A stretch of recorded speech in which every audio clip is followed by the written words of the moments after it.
Hi guys, I'm Dave Chesson of Kindlepreneur, and in today's video we're going to be learning about the world of public domain publishing, how you can do it effectively and efficiently, as well as legally. Now, creating a public domain can be an amazing opportunity. Public domain books are books that no longer have a copyright, which means that you can take it, spruce it up, improve it, turn around, publish it, and make money from its sales.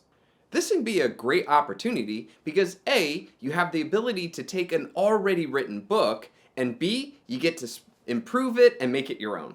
However, before you get too excited about it, there are a couple things that you need to know about public domains, especially when it comes to Amazon rules, because if you don't do this correctly, you could have your account terminated. Therefore, learning how to properly publish a public domain and therefore follow all the rules of Amazon is critically important and vital for you to have success in your sales of public domain books. But before we get into this video, please understand that I am not a lawyer and this does not constitute as legal advice. This is just book marketing and discussing about the publishing process. If you do have any questions or so and you need legal advice, please seek a legal professional. And with that, let's go ahead and jump into publishing public domains. Okay, so first, we're going to start by talking a little bit more about public domains and their rules. Then after that, we're going to jump into an easy step-by-step process to find great public domains that are available and ensure that you make great sales on Amazon from them. So, what exactly are public domains? A public domain book is a book with no copyright, a book that was created without a license, or a book where its copyright expired or has been forfeited. In most countries, the term of protection of copyright expires on the first day of January, 70 years after the death of the latest living author. A notable exception is the United States, where every book published before 1929 is a public domain. However, U.S. copyrights last for 95 years for books originally published between 1929 and 1978 if the copyright was properly registered and maintained. So books like Alice in Wonderland, Pride and Prejudice, Moby Dick, and many more classics do fall within this category. Something to make note of, while these guidelines are true for the original publication of the book, they do not stand for any translations that may have come from it.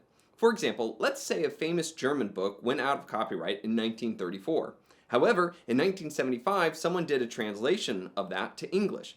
If you use the English translation, you could seriously be in violation. So ensure the translation you are using is still good to go.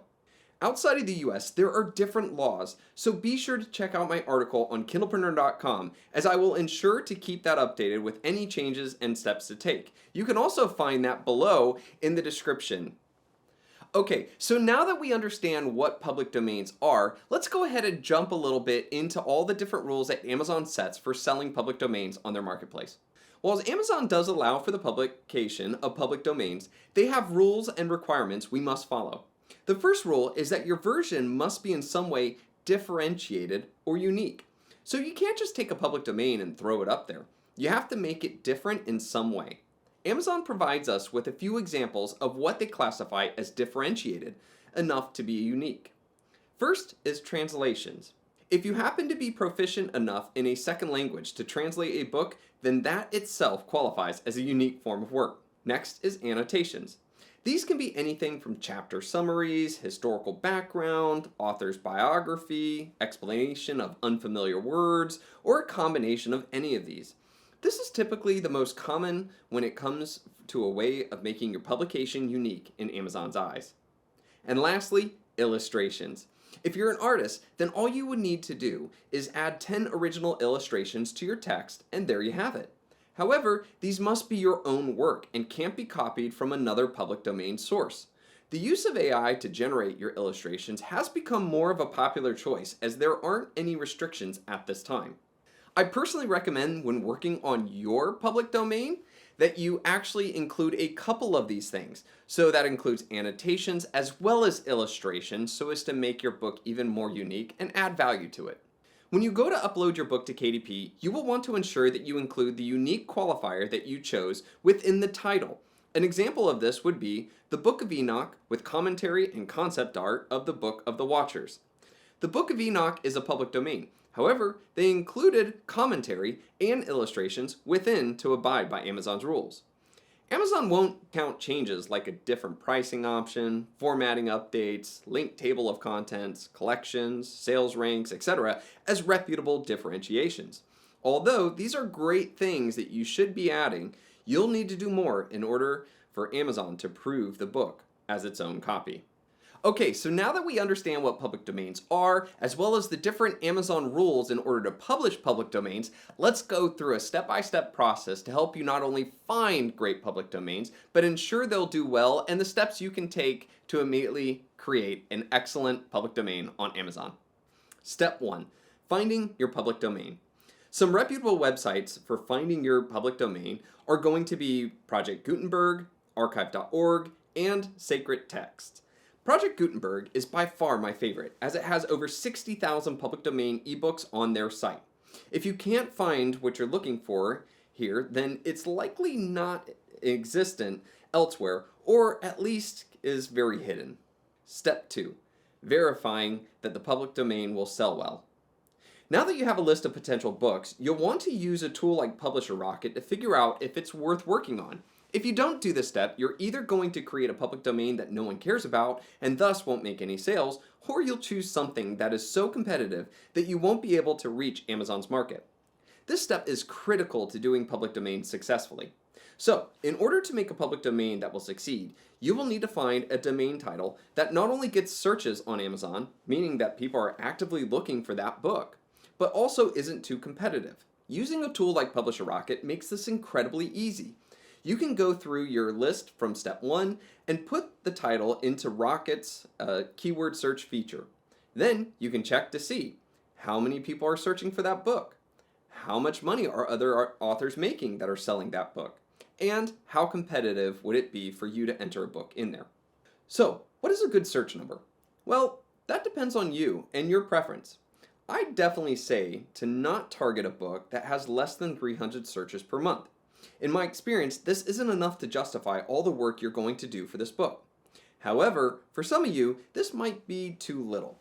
I generally love a number over 700 searches per month. For competition score, Rocket gives you a score from 1 to 100, with 100 being super hard. For this, I definitely recommend looking for a competition score less than 65.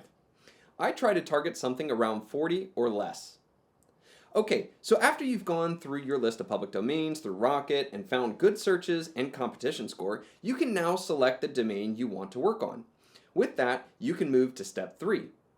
If, however, you didn't find anything that works, then no problem. Rocket just saved you a bunch of time and money working on something that wouldn't sell. Instead, you can go back to step 1 and find a new list and repeat till you find the right one for you. Step 3. Making it unique. Not only is this step required when it comes to publishing to Amazon, this is also how you can make your book stand out from the rest. Since everyone is capable of publishing the same book, it's important to find or create ways that will make your buyers want to choose yours over others. As I mentioned before, Amazon does require that you differentiate either by translating, annotation, or illustrating. There are a few ways to expand further in those to make your story even better. Here are a couple of ways you can do that. Creating a modern text translation. As most of the public domain books were written in Old English or a different form of language, translating it to a more contemporary language is a great way to make it your own. Add a glossary of terms at the end of the book.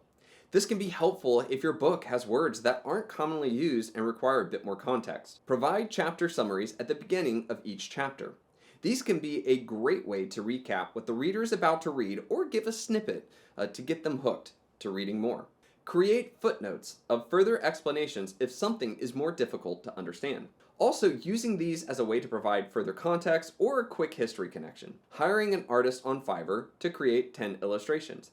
This can be the best way to make your story stand out from the rest if you find yourself not as artistically inclined. Creating a book collection of certain public domains. This can be a great way to get readers to buy more than one of your work.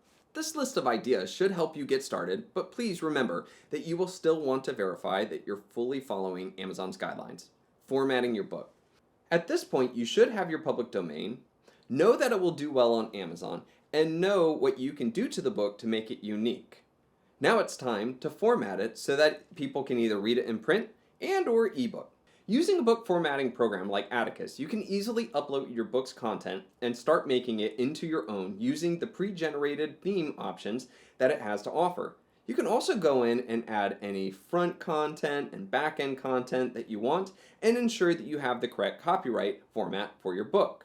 You can take your images and do full bleed images. You can also create really cool chapter themes that make your book not only look more professional, but even look incredibly unique. One feature that a lot of software doesn't have is you can also include footnotes like we discussed so that you can start adding annotation and information to your book, making it again more unique. Okay, once everything is formatted the way you want it, simply export for either print or ebook and have an upload ready for Amazon or whatever platform you choose to sell it on. Creating your book cover. Creating a book cover is a very important step to making your book stand out from the rest, ensuring you have a cover that fits the genre as well as appealing to the modern readers. If you have the ability to have the design skills, this is a step you can do yourself. But if not, I highly recommend hiring someone. Sites like Damonza or eBook Launch are great for helping you get professional looking covers and designs. You may also want to consider having a template for multiple public domain books if you're doing a collection. Publishing to KDP. Once you've found your desired public domain, you found one or several ways to differentiate it, you formatted it into a new theme, and you have a unique cover, you are now ready to publish. When publishing to KDP, most of the steps are similar to publishing a regular book. Some things to pay attention to, though, is going to be checking this is a public domain work. This is incredibly important that Amazon understand this. Also, I'll remind you too about the title of your book having those differentiations included inside of it. That way Amazon understands that this isn't just a recreation of the public domain in its entirety. Okay, so there you have it. Now there are a couple of other nuances and a little bit more information out there. And if you would like to follow that, like I said, be sure to check out that Kindlepreneur article that I will have in the video description below. And that way you can get more of the nuances and see step by step in detail.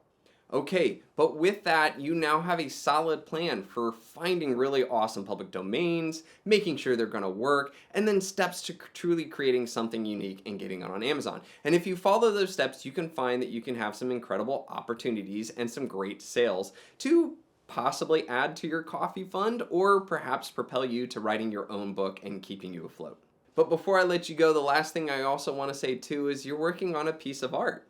So do your best to make it even better, to add to it, to provide value, and to get the writings of such great writers in front of more readers. I think it's a wonderful opportunity, and I've enjoyed making them myself. And with that, I'm Dave Chesson of Kindlepreneur, signing off. Cheers.